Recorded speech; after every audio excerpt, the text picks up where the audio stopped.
Whether it's musicals or plays, there is plenty happening on stage in Pittsburgh this fall, and our next guest is going to give us some guidance on what we might want to check out. We have Pittsburgh Post-Gazette senior theater critic Chris Rawson. He is here to look at some of the shows the people are talking about, from big productions to smaller ones. Welcome.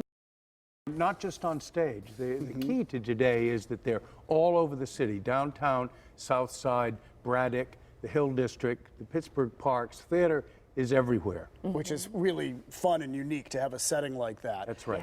So one of the big productions that people are talking about, Lion King, Yeah, right? it's coming back, and it's being brought by the Broadway series. It's not part of the subscription. It's an extra. And the Lion King, everybody knows about the Lion King, right? We don't have to say anything about it. It's Hamlet on the Savannah. Hamlet on the Savannah. Plus, you know, special effects. Right. I have yet to see it, so You're kidding. No, I have yet to see it. It's one of the few cultural. yeah. I know. So I have a chance this fall. Yes, you do. Right. I have to see it in theaters coming up and on stage too. You're thorough. I'm Okay. got to cover all areas of the Lion King. All right. Now the other one, A Few Good Men. Right. This is the public, right? That's right. The public theater, also in the cultural district, since I'm talking about places. And I think this is something people know from the movie by Aaron Sorkin. It was actually his first play that he wrote, and then it made a movie with Jack Nicholson, Tom Cruise, Demi Moore. But this is the stage version. And it's a play about Marines, hence Few Good Men. And we have a picture of what it takes to put on a play at the Pittsburgh Public Theater. Here you have, it's got a cast of about 25, but this is everybody at the theater involved in putting on a play. All the stage crew, backstage, costumers, makeup people, and so on. Wow. I haven't even counted them, how many it is. Right, but it gives you some insight. Right, huh? what you see on stage is the peak of, you know, one of those things where just a little bit of the iceberg shows Right, above the exactly. water. Yeah, and Larry, Richard, and Rocky fill in as the judge. That's right. That's right. I'm sorry. They have some local celebrities playing, Very cool. rotating through different parts, and a lot of wonderful actors. Some of them from Pittsburgh, a lot of them from out of town. Very good. All right, now Cambodia Rock Band. I know, unusual title. And this is a city theater, which is over Okay. in the South Side, where they have a Sure. little campus of several buildings and a couple of theaters. This is in their larger theater. It's a play flashing back to the 70s and the killings, the killing fields of Cambodia. And it's really a play about a family trying to recover their history. And back when they were young in Cambodia, they had a rock band. Of course they did, because everybody had a rock band in the 70s. So this is not a musical. This is a play with music. I see. And the rock band plays sort of 70s surfer punk rock, and that kind of punctuates a play, which is a comedy and a tragedy and a drama. This is, I think, the third national production. It was in Oregon, it was in Chicago. City Theater is getting one of the premieres, as it were. Sounds very exciting and unusual. Yeah. By Lauren Yee, who's a young woman who's been winning a lot of awards nationally as a playwright. And the other day we talked about True West, which is going to be that's Braddock, right. You right? learned how to do. Yeah, David, Some you could be punching. in this. I got punched.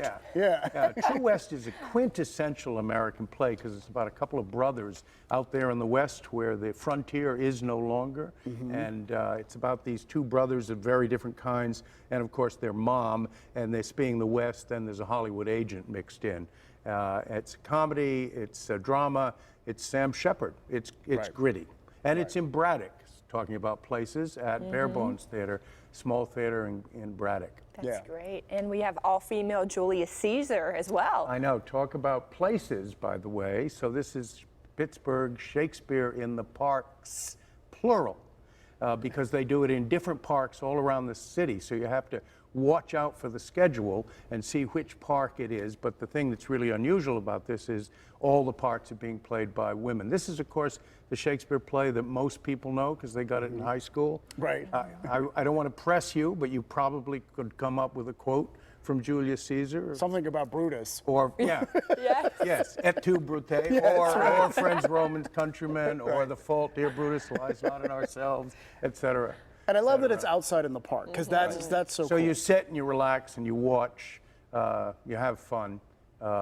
And their casts are getting better and better. I mean, they're getting more and more professional. This is an anniversary year, and I can't remember, 15th year, something Okay. like that. So they've been around for a while. And what about Gem in the Ocean? So Gem of the Ocean is an extraordinary play by August Wilson, kind of a key play in his cycle of 10 plays that map the 20th century in African America. And Gem of the Ocean is the one set at the beginning in 1904, at the beginning of the century. And its central character is a woman named Aunt Esther. And if you listen to that, she has shown up in other plays as an offstage character, but here we meet her in person.